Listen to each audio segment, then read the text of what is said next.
If you think Q4 planning is just about forecasting next year's numbers, you're playing it a bit too small. You're thinking like a FP&A manager rather than a CFO and finance leader.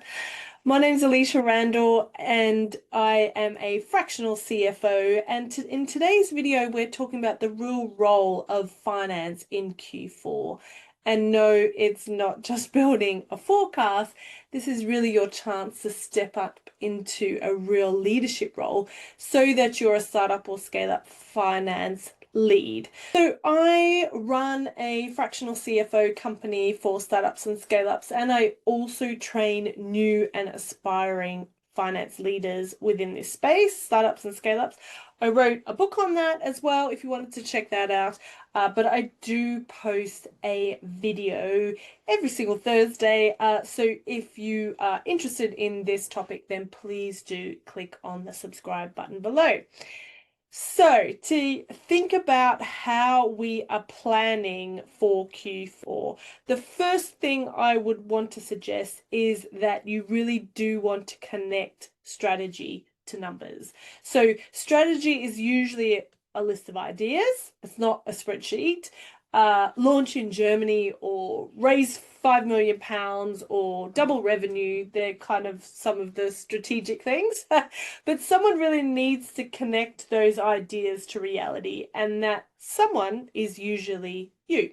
So you do need to ask the questions. What resources are required? How fast can we execute? Is it financially viable? And that's really how you add value in Q4. So it's not by forecasting the past, but rather translating the strategy that particularly the founders want to do into numbers and into proper stepping stones.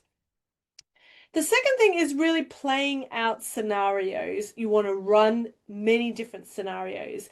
And founders, they don't want just one number. They really need visibility to help them make the right decision at any point in time.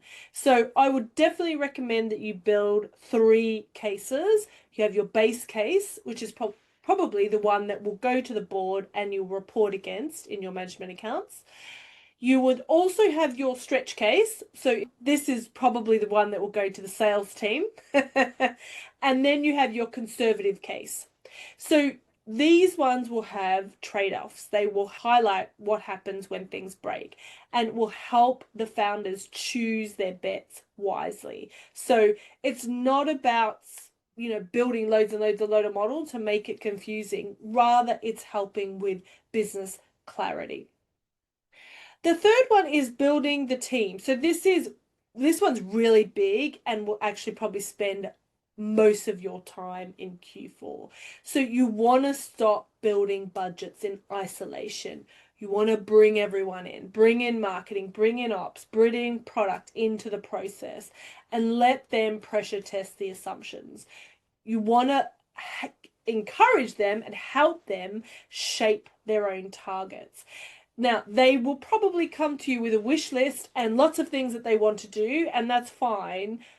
We don't ignore that wish list, but rather we get quite pragmatic with the wish list. You know the financial boundaries that we have, they don't.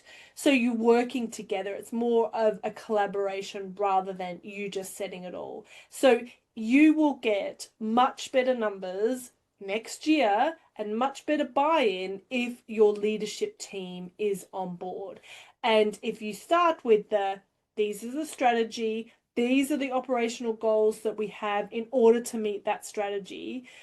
To achieve those operational goals, your teams need certain things like headcount, like software, whatever it is, and you build all of that in and check the financial validity of those discussions and review them and probably change them a little bit. First time's probably not going to be the best. Then you're all working together. Then the leadership teams know what they need to do in order to deliver, and they will aim to hit budget rather than just ignoring it because they think it's unrealistic.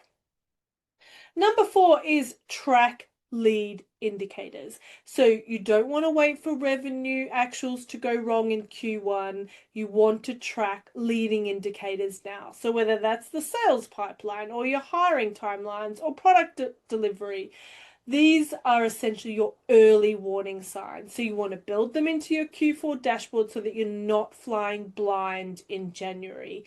So what are the things that need to happen in order for you to reach those goals? And they are your KPIs, and they are the things that will probably change regularly so that you know what you're tracking in order to hit whatever goal you're aiming for. But that is really important. You don't just want to have the same KPIs and same charts every single month when you're probably not looking at the right thing if you're reviewing them regularly. And the final one is to really prepare the narrative. And this is where you can become really invaluable. So, yes, numbers are super important, but what is the story behind them? Probably even more so.